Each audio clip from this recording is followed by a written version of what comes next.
সবাইকে দেখো এখন আজকে সানডে আর এখানে মকর সংক্রান্তিতে কি কি ওঠে তোমাদের দেখাচ্ছি। দেখো এ হচ্ছে মৌফুলি মানে চীনা বাদাম ভাজা, ঢুলি বাদাম, তারপরে মুড়ির মোয়া আর বাদামের গুড়ের পাক দেওয়া, গুড় চিনি সব রকমের পাওয়া যায় আর তিলেরও পাকে পাওয়া যায়, সব রকম পাওয়া যায়। তো বাড়িতে নিয়ে এসেছি এক তো ঠান্ডার সময়, থালাটা সাজিয়ে নিয়েছি। তোমাদের কেমন লাগলো আমার থালাটা কমেন্টে অবশ্যই জানাবে, আর ভালো লাগলে আমার চ্যানেলটাকে সাবস্ক্রাইব করো, আমার পাশে থাকো। ওকে বাই বাই সবাইকে।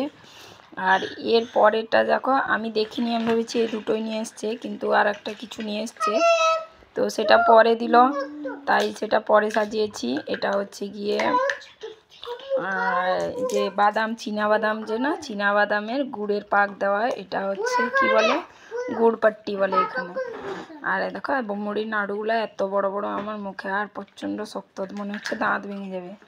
যাই হোক, আমাকে কিন্তু এগুলো খুব পছন্দ। ঠান্ডার সময় এরকম টাইপের, বিশেষ করে মুড়ির যে মোয়া আমার খুব ভালো লাগে, আর বাদামের এই যে পাক দেওয়া, এই গুড় পাট্টি বলে একে, তো এটাও খুব ভালো লাগে।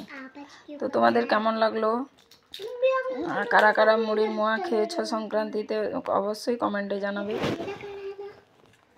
আর একটা জিনিস এখন প্লেটে সাজানো হয়নি, এ দেখো সাজিয়ে দিয়েছি আবার, এই জন্য এ দেখো এইরকম এখানে পুরো গোল পাওয়া যায়, ছোট ছোটও পাওয়া যায়, বড় বড় বিশাল বড় বড় পাওয়া যায়, আবার চারকোনেও পাওয়া যায়।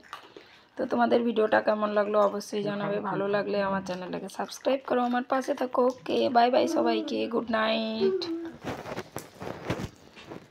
এর পরে দেখা হচ্ছে পরের ব্লগে।